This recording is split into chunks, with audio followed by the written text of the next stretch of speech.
Good morning, Yusek. Lumabas din po kamakailan, from former presidential spokesperson Harry Roque, and sabi rin po ng lawyer ni Senator Bato de la Rosa ay may information po sila about an ICC warrant against Senator Ronald de la Rosa. If it truly exists, is the palace prepared to enforce it, and how? Kung meron silang alam, di ipagbigay alam nila sa lahat. Sa ngayon ay wala pa pong kumpirmasyon kung mayroong natanggap na abiso patungkol sa existing warrant of arrest. Sa ating pagkakaalam, even the ICC could not confirm the issuance of the said warrant of arrest. So, hintayin na lamang po natin kung talaga magkakaroon ng issuance ng warrant of arrest ang ICC.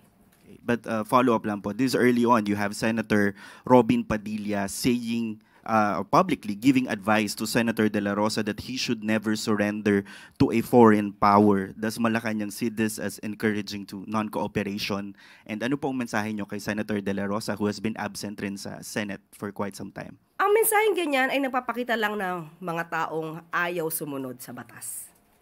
Kapag ka po naman may valid warrant of arrest, alam naman natin kung anong dapat gawin. Hindi po dapat ina-advise na magtago at hayaang pulis na lamang ang humanap sa kanila dahil trabaho nila to. Mas magandang ibigay natin na advice ay sumunod sa batas. At kung payo natin kay Senator Bato, hindi po ako ang kanyang lawyer. Next question, Chloe Hofana, Business World. Hi, Yusek. Regarding lang po sa General Appropriations Bill for next year's budget, will the President certify this as urgent given his historically he certified the bill as urgent? Hindi ngayon. Hindi. And that's for a fact, Yusek. Dahil patapos naman na sila at sa ating pagkakaalam, bago magpasko ay isusumitin nila yung enrolled copy ng GAB. In other matters, Yusek, yesterday, the peso hit an all-time low of 59.22 against the US dollar, and just this morning, it touched 59.25. Analysts say this is due to a strong US dollar and a weak local confidence. May we get the palace's reaction on this, and what steps is the administration considering to address the currency's continued weakness? Opo, we are working with the BSP and the economic team at bukas po ay magkakaroon po sila ng meeting. So bukas maaari ko po kayong bigyan ng update. Quick follow-up lang po. Does the administration worry that the peso's weakness will further stoke inflation, especially with the holiday season approaching? Tingnan po natin. Malamang ay matatalaka ito bukas. Next question, Janelle Maribok, UNTV. Magandang umaga po, Yusek. Pinakakasuhan na po si Atong Ang ukol dito sa missing sa Bungeros. Ano po masasabi ng palasyo dito dahil sa mga nakalipas, nagsalita rin po ang Pangulo ukol dito? Ang nais naman lagi ng Pangulo ay dapat kung magsasampa ng kaso, ito'y naaayon sa ebidensya. Ayaw niya po ng agarang pag-iimbestiga tapos walang ebidensya dahil kawawa naman din po ang mga inosenteng tao. Kaya muli, sinasabi natin, hindi katulad ng iba, ang Pangulo po ay nais na puro ebidensya ang gamitin. Hindi madalian. Pero paano natin maialis yung pangamba pa rin ng ilan na baka magkaroon ng special treatment dito sa kaso ni Ang? On whose part? Special treatment? DOJ ay on the part of the DOJ, meron po silang resolution mismo. Resolution nagpapakita ng prima facie evidence na mayroong reasonable certainty of conviction.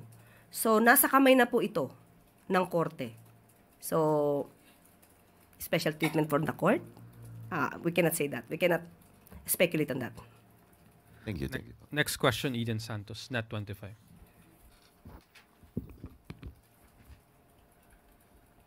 Yusek, regarding po sa mga kaso ng HIV/AIDS sa Pilipinas, medyo alarming na po yung pagdami. Merong 250,000 Filipinos live with HIV.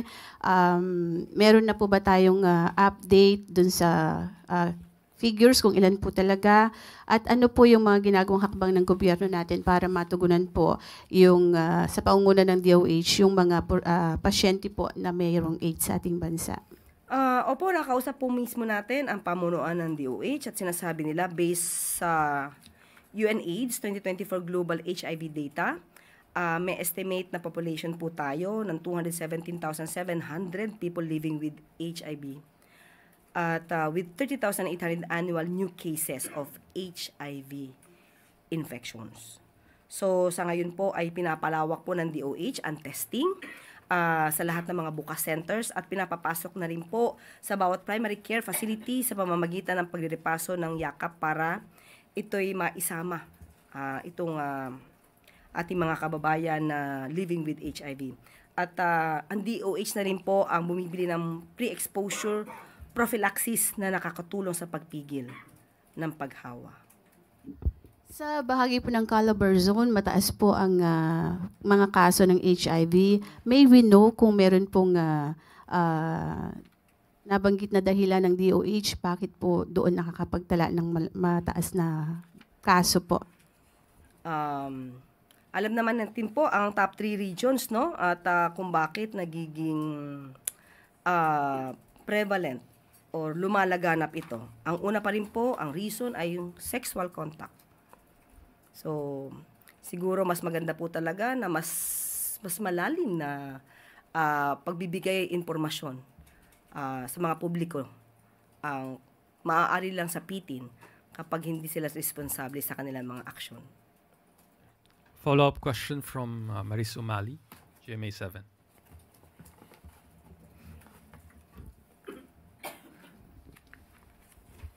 Hi, ma'am. I'm just a follow-up on the traffic and COA report.